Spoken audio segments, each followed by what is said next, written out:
In no world can it be said that Rhodesia fell because of Robert Mugabe's ZANU-PF outsmarting or conquering Ian Smith's people.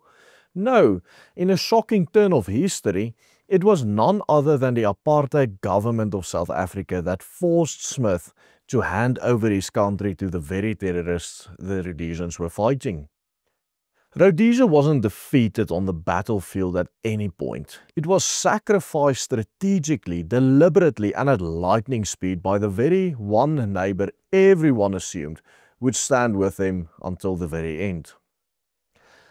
On the 11th of November 1965, on the 47th anniversary of the World War I armistice, Rhodesia, under the leadership of Prime Minister Ian Smith, unilaterally declared its independence from the British Empire. Rhodesia's UDI was issued on Armistice Day to invoke the memory of those of them who died in World War I and to present Rhodesia's cause as a continuation of the struggle to preserve the Western freedom. For the next 14 years and 5 months, Rhodesia would function as an independent first world Western nation in Africa without the formal recognition of one single country. That's right, not a single nation ever recognized Rhodesia as an independent state. Even when South Africa declared independence from the British Empire in 1961, this independence, on the other hand, was universally recognized internationally. But this was never the case with Rhodesia, and yet Rhodesia managed to peacefully go about its affairs, even growing from strength to strength throughout the late 60s and early 70s. One of the main reasons for this was the solid trade relationship maintained with South Africa, but this only offered temporary reprieve as the apartheid government, in a shocking turn of events in 1976, forced the Rhodesian government to hand over the country to Mugabe. And ultimately, the reason why South Africa so suddenly dropped its support for Rhodesia was that even this relationship was never based on solid ground. South Africa and Rhodesia almost became one country back in 1922. On the 27th of October that year, Rhodesians voted in a referendum on whether to join the Union of South Africa or to remain an independent country. Over 40% of Rhodesians voted in favor of joining the Union of South Africa at the time, but the vote for independence edged it out in the end. Nonetheless, South Africa and Rhodesia maintained a close relationship in the decades to come, with both states declaring their independence from the British Empire in short succession in the 1960s. In order to understand why Pretoria's eventual betrayal proved so devastating for Rhodesia, you first have to see just how tightly wired the Rhodesian economy was into South Africa. Long before its independence in 1965, Southern Rhodesia and South Africa had built up a dense web of customs and rail agreements, and by the 1960s they were not only managing their commerce through formal customs arrangements, but also through shared infrastructure. In practice, Rhodesia was very much plugged into the larger South African economic machine long before it declared its independence from Britain. But becoming independent made this relationship even more essential to Rhodesia once the international sanctions hit. By the late 60s, South Africa was supplying almost 1/4 of Rhodesia's imports, mostly manufactured goods, machinery and weapons, while buying more than 1/10 of its exports, mostly semi-precious metals, as South Africa had no use for the biggest export product at the time in Rhodesia, which was food, thereby becoming Rhodesia's most important trading partner by far.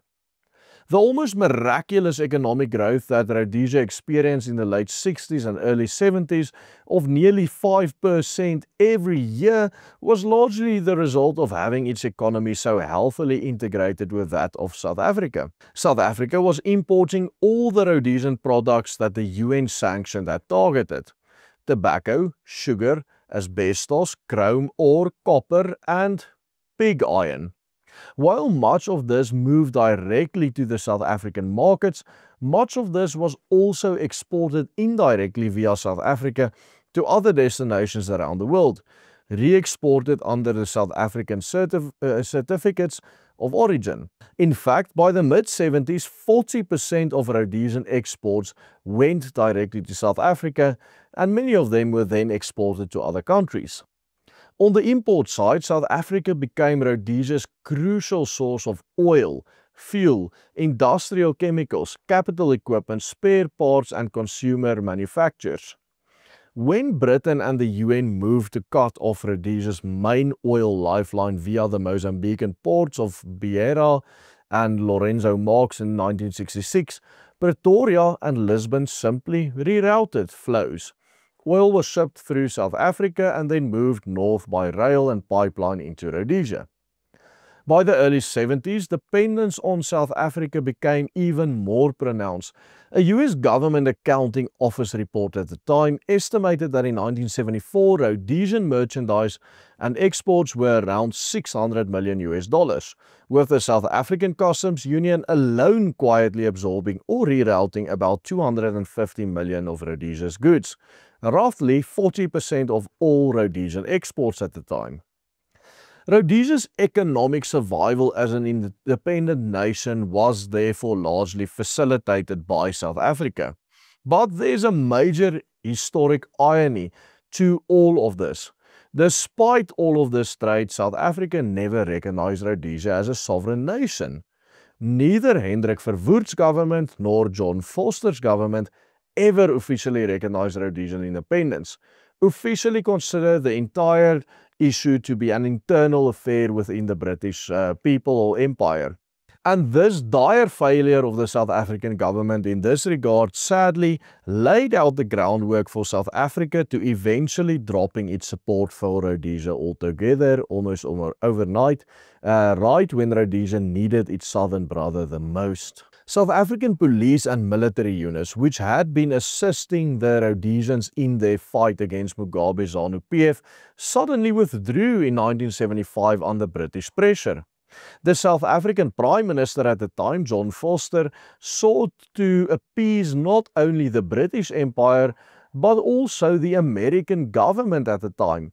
And so in the following year, after a series of meetings with US Secretary of State Henry Kissinger between June and September 1976, Vorster agreed to use South Africa's economic and military leverage to force Ian Smith into accepting black majority rule on a fixed timetable. And so, in September 1976, Ian Smith was summoned to Pretoria and confronted by Kissinger and Vorster with a political fait accompli. South Africa would no longer risk a major regional war to defend white minorities in Rhodesia.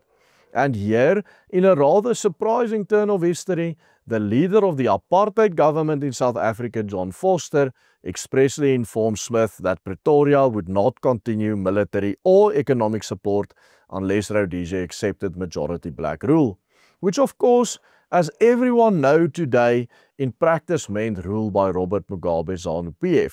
Looking back, it was evident that Vorster's government was basically doing the Gerald Ford administration's bidding in South Africa at the time.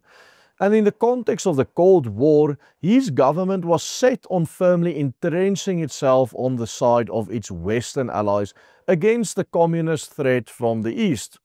Pretoria believed that demonstrating cooperation with Washington, especially on the Rhodesian question, might shield South Africa from increasingly aggressive diplomatic pressure it faced over apartheid, basically facing to do exactly the same thing they then forced Rhodesia to do, to hand over the country to black majority rule.